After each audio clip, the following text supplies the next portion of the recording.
स्वागत है आपका। So this is the second video of this polity की सीरीज़ जिसमें हम पढ़ेंगे मेकिंग ऑफ द कॉन्स्टिट्यूशन। पहला हमने प्रेम्बल देख लिया है और लक्ष्मीकांत हमारा सोर्स है। तो संविधान अभी हमारा बनेगा, तो इससे पहले अगर हम थोड़ी सी हिस्ट्री पे देख लें कि अभी क्या हुआ। देखिए अभी क्या हुआ, अभी सब लोग पैदा हुए, मतलब हमारे पूर्वज लोग पैदा हुए, धीरे धीरे सिविलाइजेशन हुआ, इंडस वैली सिविलाइजेशन, फिर करते करते अलग अलग राजा वाजा आए, जैसे कि ये अपने हरियंका डायनेस्टी, शिशुनागा, कलशोका, फिर वहाँ से मौर्यन डायनेस्टी आ गई, मौर्य एम्पायर था, फिर गुप्ता एम्पायर आया, श्रीगुप्त, समुद्रगुप्त, विष्णुगुप्त, कुमारगुप्त, स्कंदगुप्त, गुप्ता एम्पायर चला गया, वो भी मर गए, फिर और दूसरे आते गए अपने, फिर ये दिल्ली सल्तनत आ गया, गुलाम वंश that is slave dynasty, Khilji, Syed, Tughlaq, Lodi, वो भी सब मर गए। उसके बाद मुग़ल शासक आ गए। मुग़ल शासक का आपका एक्रोनिम पता ही होगा, भदसा, बाबर, हुमायूं, अकबर, जहांगीर, शाहजहां, औरंगज़ेब, और उसके बाद आखिरी में बहादुर शाह ज़फ़र। और बहादुर शाह ज़फ़र के बाद हमारे पास आ गए इंग्लिश, दैट इज़ अंग्रेज। और अंग्रेज़ों ने शासन किया। क्या सिर्फ इंग्लिश आए थे? नहीं, और भी आए थे। पुर्तगाली आए, डच आए, फ्रेंच आए और इंग्लिश भी आए, जिसमें कि यही सबसे ज़्यादा सक्सेसफुल हो पाए। तो इसके बाद फिर अंग्रेज़ों ने राज किया। अभी हम कहाँ खड़े हैं? अभी हम खड़े हैं कि आज़ाद, हमारा देश आज़ाद होने वाला है, ट्रांसफ़र ऑफ पावर होने वाला है, इतना सब होने के बाद, और हमने अपना संविधान बनाया है। तो इस वीडियो में हम यही देखते हैं। तो देखिए सबसे पहले है कि ये जो कॉन्स्टिट्यूएंट असेंबली है, इसका आइडिया जो था ये किसका था? तो ये था M.N. रॉय का। ये एक और चीज़ है जो कि आखिरी में आता है इस चैप्टर की, कॉन्स्टिट्यूशन ये जो है इसके एडवाइज़र कौन थे? तो वो थे B.N. राव। तो ये थोड़ा थोड़ा कन्फ्यूज़न सा है, इसलिए हम इसको एक साथ ही पढ़ेंगे, क्योंकि कन्फ्यूजन वाली चीज़ें एक साथ पढ़ना ही बेहतर। तो अब देखिए, कॉन्स्टिट्यूएंट असेंबली का आइडिया इनके मन में आया। M.N. रॉय, मन नहीं लग रहा क्या? ये लगना चाहिए। इनके मन में आया कि ये बोले कि ऐसा करते हैं, मेरे मन में आइडिया आया, कॉन्स्टिट्यूएंट असेंबली बनाते हैं। बोले ठीक है बनाओ। फिर अब एक एडवाइज़र भी होगा। ये जो ड्राफ्टिंग कमेटी वगैरह थी, कॉन्स्टिट्यूएंट असेंबली जो बन रही थी, उनका जो एक लीगल एडवाइज़र था, कुछ पढ़ा लिखा टाइप का आदमी, तो ये कौन थे? ये थे B.N. राव। तो ये तो ऐसे लिख रहा है कि बनाओ, लग नहीं रहा B.N. से बनाओ और राव बनाओ। तो ये बोले कि हाँ हाँ बनाओ, भाई खड़ा है, मैं बताऊँगा, मैं एडवाइस दूँगा। तो क्या आप कंफ्यूज हैं? नहीं। आइडिया किसका था? आइडिया तो आएगा मन में, तो यानी M.N. Roy, that's it. Adviser कौन था? एडवाइज़र था एक आदमी जो बोला कि अबे बनाओ मैं हूँ ना, तो B.N. राव। तो कॉन्स्टिट्यूशन का एडवाइज़र कौन था? B.N. राव। और ये हम सीख चुके हैं। तो देखिए जो कॉन्स्टिट्यूशन असेंबली थी, इसमें 389 मेंबर्स थे। तो 296 ये जो ब्रिटिश प्रोविंस है, यानी कि अभी सारा जो है एरिया वो किसके अंडर में है? ब्रिटिश के। तो ब्रिटिश के जितने प्रोविंस है वहाँ से 296 लड़के आने हैं, और 93 प्रिंसली स्टेट्स है जहाँ पे राजा महाराजा का रूल है। अभी अंग्रेज शासन वहाँ पे नहीं था, वहाँ इंडिविजुअल रूलर्स रूल कर रहे हैं। वहाँ से 93, टोटल कितने होंगे? 389 सीट्स। अब ये जो ब्रिटिश वाले हैं, इनमें से ये जो मेंबर थे ये इलेक्टेड थे, और जो प्रिंसली स्टेट्स हैं जहाँ पे किसी राजा का, मान लो यहाँ ब्रिटिश का राज है, यहाँ पे नहीं है, यहाँ पे है, यहाँ पे नहीं है, तो इन वाले जगहों से तो नॉमिनेटेड था। जो राजा रूल कर रहा था उसने कोई ना कोई बंदा नॉमिनेट कर दिया कि जा भाई कॉन्स्टिट्यूएंट असेंबली में तुम चले जाओ। और जो यहाँ पे जहाँ पे ब्रिटिश का शासन था, तो वहाँ से इलेक्टेड होके आए थे। तो पहली जो इंपॉर्टेंट चीज़ बन रही है कि इस कॉन्स्टिट्यूएंट असेंबली में, जो संविधान की जो ये जो कॉन्स्टिट्यूएंट असेंबली है, क्या इसमें इलेक्टेड मेंबर थे या फिर इसमें नॉमिनेटेड मेंबर थे? तो the correct answer is partially elected and partially nominated. यहाँ पार्शियली लिख लेना, बाकी समझ तो आप रही है। तो यानी कि कॉन्स्टिट्यूएंट असेंबली जो बनी उसमें कुछ इलेक्टेड और कुछ नॉमिनेटेड मेंबर्स थे। ये जो इलेक्टेड होके आए थे, क्या ये एडल्ट फ्रेंचाइजी पे बेस्ड था? क्या सभी लोगों ने वोट किया था जैसे आज के ज़माने में होता है कि जितने भी 18 से ऊपर हैं सभी लोग वोट करते हैं? नहीं, कुछ ही लोगों ने वोट किया था। एक लिमिटेड फ्रेंचाइजी के तहत ये आए थे, ना कि एडल्ट फ्रेंचाइजी के तहत। तो ये थोड़ा सा आपको ध्यान रखना है कि partially elected and partially nominated थे। और जो इलेक्टेड थे, क्या वो एडल्ट सफरेज पूरा था? नहीं, एक लिमिटेड फ्रेंचाइजी थी, कुछ ही लोगों ने वोट किया होगा, कुछ ही एरिया से ही गए होंगे। ये है हमारी कहानी। अब देखिए, although the constitutional assembly was not directly elected by the people of India, है ना, लोगों ने थोड़ी ना हर सभी को वोट करके वहाँ भेजा था असेंबली में, पार्शली इलेक्टेड थे ऑन द बेसिस ऑफ मतलब एडल्ट फ्रेंचाइजी पे बेस्ड नहीं था, लेकिन फिर भी assembly comprised representatives of all sections of the Indian society. तो यूपीएससी अगर कंफ्यूज करना चाहे कि इस कॉन्स्टिट्यूशन असेंबली में सिर्फ और सिर्फ हिंदू थे, तो क्या ये बात सही है? नहीं, क्योंकि इसमें सारे section of the Indian society थे। हिंदू थे, मुस्लिम थे, सिख थे, पारसी थे, क्रिश्चियनिटी थे, एससी थे, एसटी थे, वुमेन थी। तो यानी कि प्रोपोर्शन थोड़ा कम ज़्यादा हो सकता है, लेकिन इस कॉन्स्टिट्यूएंट असेंबली में all sections of the Indian society के लोग मौजूद थे। अब देखो कॉन्स्टिट्यूएंट असेंबली की सबसे पहली मीटिंग कहाँ हुई, कब हुई? तो 9 दिसंबर 1946 में हुई। ये हमारी पहली मीटिंग हुई। अब मुस्लिम लीग जो थी वो बोले कि नहीं नहीं, हमको चाहिए पाकिस्तान। अब यहाँ पाकिस्तान की डिमांड होने लगी थी, तो ये बॉयकॉट कर दिए थे। बोले कि नहीं, इसमें रिप्रेजेंटेशन ठीक से नहीं दिख रहा है।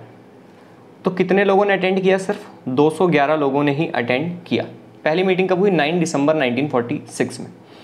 तो अब जैसे ये होता है, तो अब पहले जो किसी मीटिंग हो रही, कोई ना कोई प्रेसिडेंट बनेगा, तो पहले दिन तो कोई प्रेसिडेंट का इलेक्शन तो हो नहीं जाएगा कि किसको बनाना है। तो एक टेम्परेरी प्रेसिडेंट किसको बनाया गया? सच्चिदानंद सिन्हा जी को। क्यों? क्योंकि सबसे सीनियर रहे होंगे ये, जैसे वहाँ उसमें होता है प्रो टर्म स्पीकर में। अभी हम आगे पढ़ेंगे पार्लियामेंट में कभी ना कभी। तो इस कॉन्स्टिट्यूएंट असेंबली के जो टेम्परेरी प्रेसिडेंट थे वो कौन थे? सच्चिदानंद सिन्हा। ये फ्रेंच प्रैक्टिस अपनाई गई है, ये मुझे इस बार भी दिखा। मतलब यही कि जो सबसे सीनियर मोस्ट हो, अगर अपने पास इलेक्शन नहीं हुआ है तो जो सबसे सीनियर हो उसे वो कर दो। ये फ्रेंच प्रैक्टिस के तहत जो है इनको टेम्परेरी प्रेसिडेंट बना दिया गया। ऐसे समझ लो, काम का नहीं दिख रहा है। उसके बाद जो प्रेसिडेंट थे असेंबली के, वो प्रेसिडेंट कौन बने? डॉक्टर राजेंद्र प्रसाद।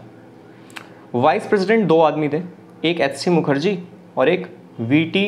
कृष्णामचरी। ये तो ऐसे याद कर लो कि ये मुखर्जी थे यार, वो रानी मुखर्जी के पापा या भाई मान लो। तो बोले कि नहीं, मैं भी बनूंगा वाइस प्रेसिडेंट यार, तो उनको भी बना दिया। ठीक है, यानी हमने क्या देखा? Temporary president Sachchidananda Sinha, president of assembly doctor Rajendra Prasad, और वाइस प्रेसिडेंट 2 आदमी, एच.सी. मुखर्जी और वी.टी. कृष्णामचरी।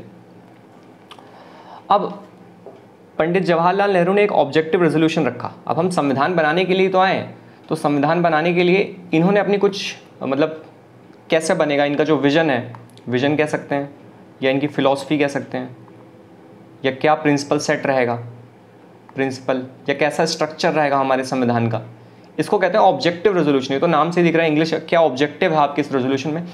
तो किसने पास किया है? ये किया है पंडित जवाहरलाल नेहरू ने 13 दिसंबर 1946 को, कि भाई ऐसी सी बात है, हम इसमें फिर इन्हीं की कुछ चीज़ें फिर प्रेम्बल में भी ऐड हुई हैं, आपको दिखा ही होगा। फिर कॉन्स्टिट्यूशन जो बना, एक तरह से रेजोल्यूशन था कि हम क्या क्या रखेंगे, इक्वालिटी देंगे, फ्रेटर्निटी देंगे, सोवरेन होना चाहिए देश, और सोशलिस्ट होना चाहिए, रिपब्लिक होना चाहिए। अच्छा, एक हिस्ट्री का पार्ट मुझे याद आ रहा है जो कि काम का नहीं है आपके अभी। इन्होंने जब ऑब्जेक्टिव रेजोल्यूशन में डेमोक्रेटिक वर्ड यूज़ नहीं किया था, शायद रिपब्लिक यूज़ किया था। तो हिस्ट्री के लास्ट में ये थीम्स में आपको मिलेगा, हालांकि काम का नहीं है। लोग कह रहे थे डेमोक्रेटिक वर्ड क्यों नहीं यूज़ किया आपने ऑब्जेक्टिव रेजोल्यूशन में, तो कह रहे थे यार रिपब्लिक हो तो गया, उसी में आ गया सब, तो ये डेटा रिटेंडेंसी हो जाती, इस वजह से ऐसा कुछ है, काम का नहीं है। तो ऑब्जेक्टिव रेजोल्यूशन पास किसने किया? पंडित जवाहरलाल नेहरू ने। कब किया? 13 दिसंबर 1946। इसको अडॉप्ट कर लिया सभी लोगों ने एकदम एक मत से 22 जनवरी 1947 को, कि ठीक है, बढ़िया बता रहे हो, ऐसा ही हम अपना करेंगे। अब देखो, ये जो असेंबली है ये एक लेजिस्लेटिव बॉडी की तरह भी काम कर रहा था। संविधान बना रहे हैं, साथ में जो कानून बनाना है ये भी यही काम कर रहे थे। तो जब भी ये मीटिंग होती थी, अगर एज अ कॉन्स्टिट्यूशनल बॉडी भी मीट करते थे, कभी कभी कॉन्स्टिट्यूशनल बॉडी जब मीटिंग करते थे तो इनको हेड कौन करता था? डॉक्टर राजेंद्र प्रसाद। ये हेड है, चेयरमैन लिख दो, हेड लिख दो, समझ आना। और जब यही assembly as a legislative body, यानी कि जो कानून बना रहे हैं, क्या बोलते हैं हिंदी में, कार्यपालिका, न्यायपालिका, एक और पालिका कोई होती है, मुझे नहीं याद है। तो जब एज अ लेजिस्लेटिव बॉडी ये मीट करते थे तो कौन चेयर करता था? जी.वी. मावलंकर। मुझे लग रहा है कि यही लोकसभा के पहले स्पीकर भी हैं। ये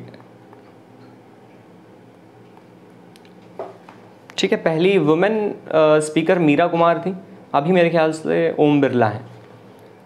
तो ये हमने देखा, मज़ा आ गया। आगे देखते हैं अब कुछ और फंक्शन भी, जैसे कि इन्होंने नेशनल फ्लैग, अच्छा इस बार सिविल सर्विस में भी इसका क्वेश्चन आया हुआ है ना, इसका विड्थ और इसका रेशियो 3:2 शायद। तो नेशनल फ्लैग हम पढ़ ही लेते हैं, हो सकता है कहीं दोबारा ना आ जाए किसी चीज़ में। नेशनल फ्लैग इन्होंने कब अडॉप्ट किया इस कॉन्स्टिट्यूशनल असेंबली ने? 22 जुलाई 1947 को। और नेशनल एंथम और नेशनल सॉन्ग भी अडॉप्ट किया, कब किया? 24 जनवरी 1950 में। 24 जनवरी ऐसे याद कर लो, अभी रिपब्लिक डे से 2 दिन पहले की बात है। और इसी दिन वो भी बोल दिया कि प्रेसिडेंट कौन बनेंगे, वो हमारे राजेंद्र प्रसाद। तो ये काम हुआ 24 जनवरी 1950 को, यानी कि 2 दिन बाद। अब रिपब्लिक डे है तो झंडा वंडा फहराएंगे। तो नेशनल एंथम और नेशनल सॉन्ग भी इसी दिन अडॉप्ट किया गया है 24 जनवरी को। नेशनल एंथम कौन सा है? जनगण मन। जनगण मन किसने लिखा है? ये रविन्द्रनाथ टैगोर जी ने लिखा है। और नेशनल सॉन्ग कौन सा अपना? वंदे मातरम। किसने लिखा है? बंकिम चंद्र चटर्जी। वंदे मातरम सुजला सुफलम सलयज शीतलम वंदे मातरम। किसी को इसके आगे 3-4 लाइन से ज़्यादा याद है? नहीं याद है। अच्छा, दोनों में प्रेसिडेंस किसकी हाई है? नेशनल एंथम की कि नेशनल सॉन्ग की? दोनों बराबर स्टेटस है। अब ये थोड़ा फेमस हो गया है नेशनल एंथम। और मुझे याद आ रहा है रविन्द्रनाथ टैगोर जी ने भी, वो जो अपना बांग्लादेश है ना, उनका भी नेशनल एंथम इन्होंने ही लिखा है, अमर सोनार बांग्ला, जब वो पार्टीशन हो गया था। खैर ये हमें नहीं देखना है। जो कॉन्स्टिट्यूशनल असेंबली है वो 11 सेशन बैठी। टोटल टाइम कितना लगा? 2 साल 11 महीने और 18 दिन में हमारा संविधान बन करके तैयार हो गया 26 जनवरी 1949 को।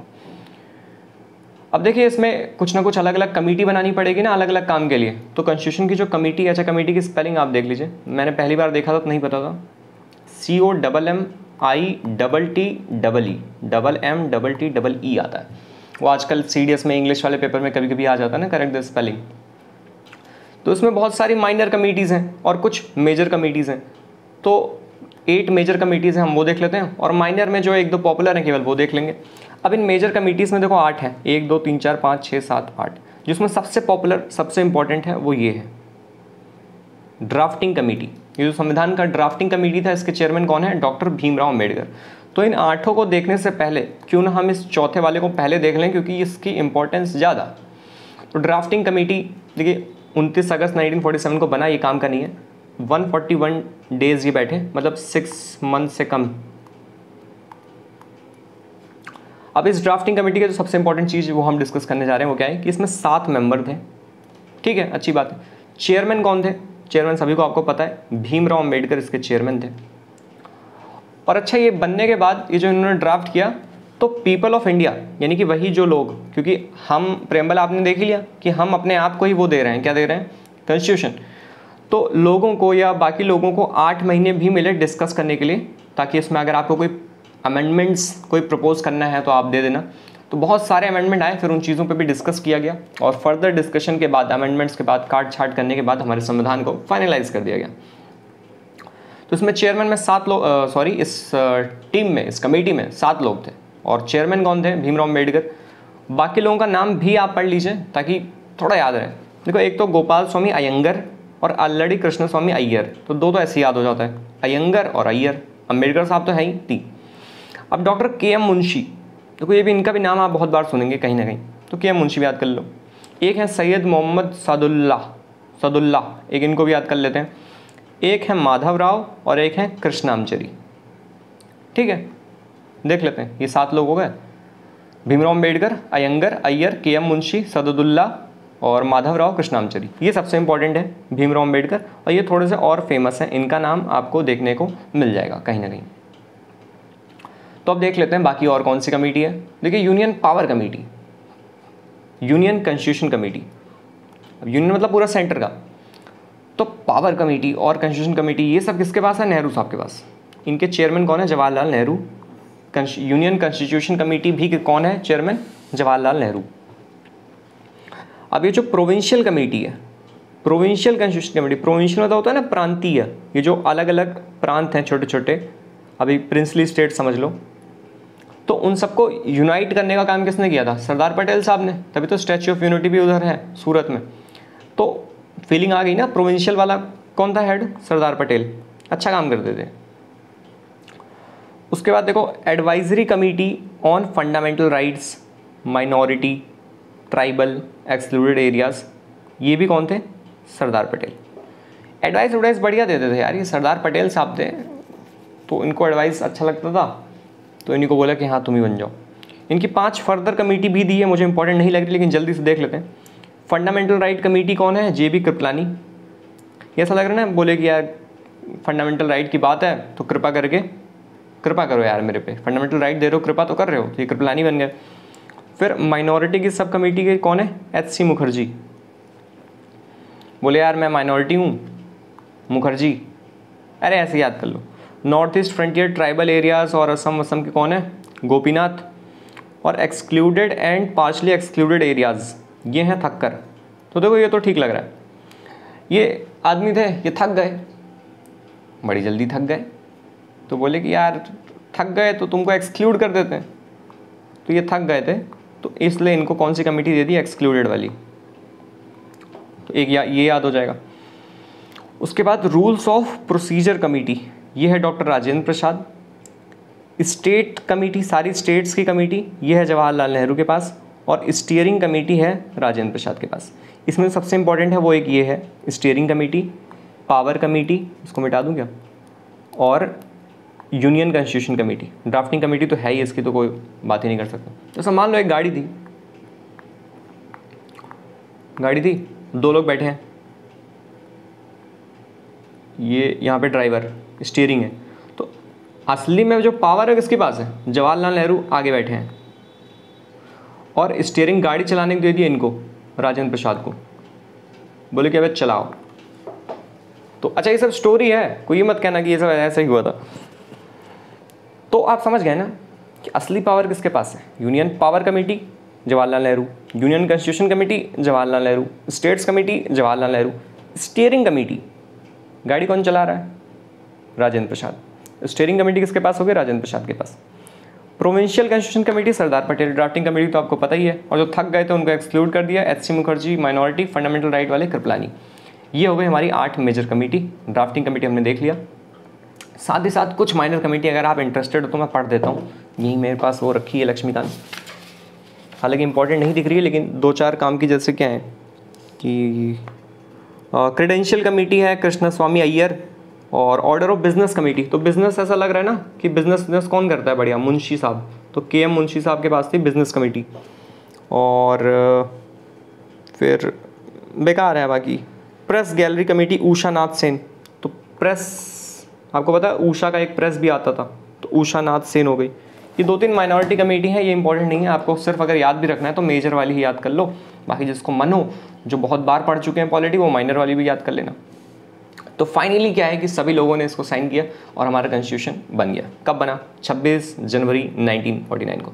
उस दिन, उस रात, उस वक्त कॉन्स्टिट्यूशन असेंबली में 299 लोग होने चाहिए थे, 284 लोग प्रेजेंट थे और साइन किया उन लोगों ने। और बाकी लोग कहाँ थे? छुट्टी पे रहे होंगे, घर गए होंगे, मुझे क्या मतलब है यार, मैं जिंदा थोड़ी था।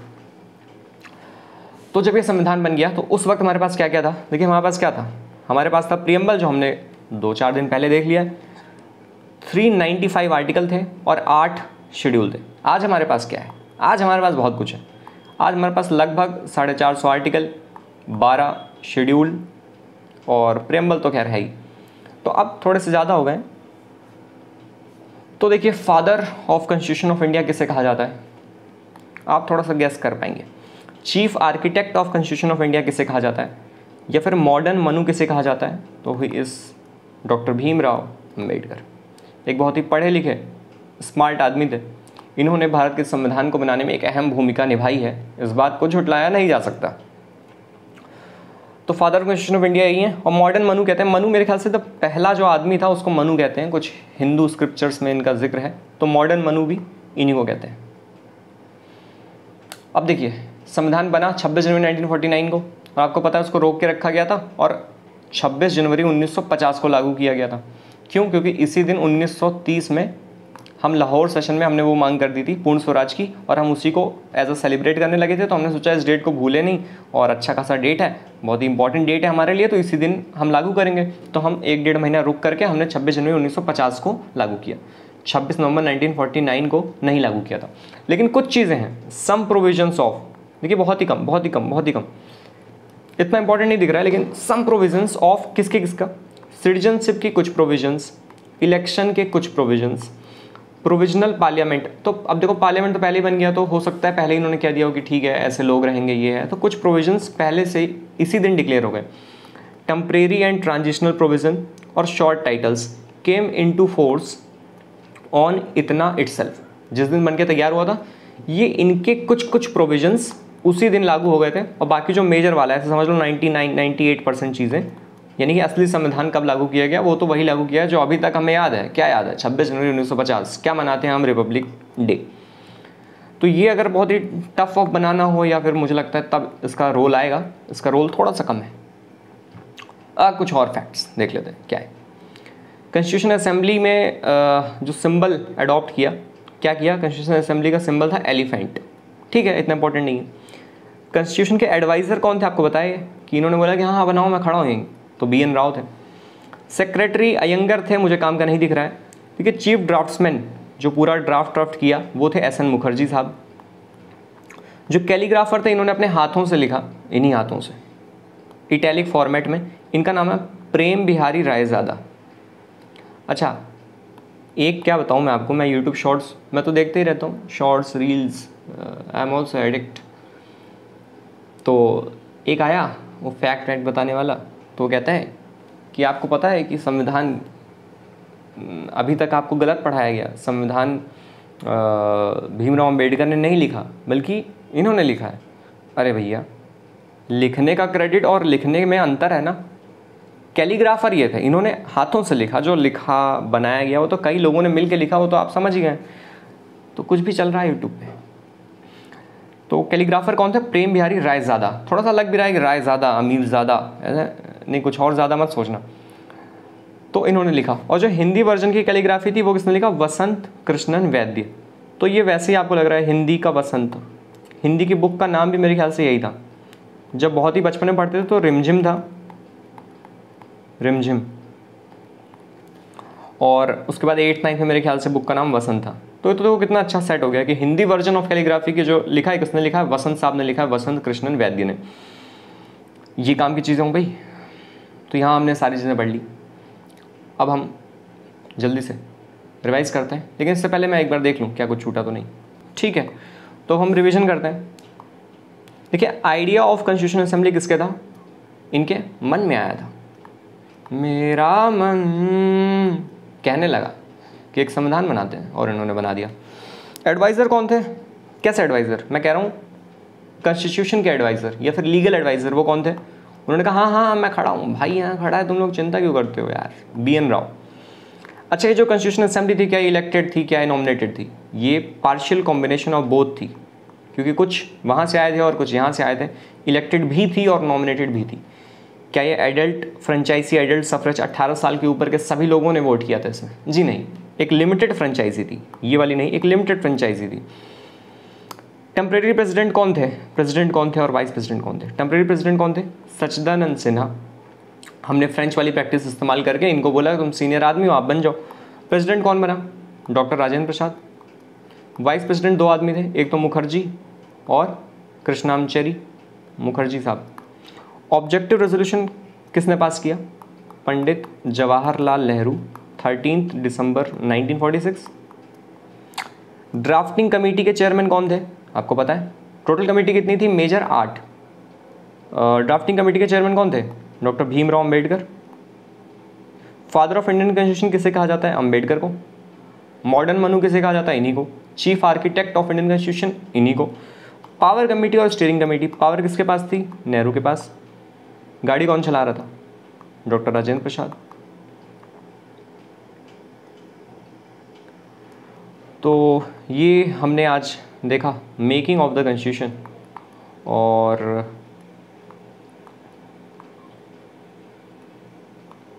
ये यहाँ पे मैं दिल विल भी बना देता हूँ, ये लो ऐसे, बहुत दिन बाद बना रहा हूँ ये सब। तो यहाँ पे हमने देखा मेकिंग ऑफ द कॉन्स्टिट्यूशन, और ऐसे ही हम धीरे धीरे आगे की चीज़ें देखेंगे। तो thank you, take care, bye.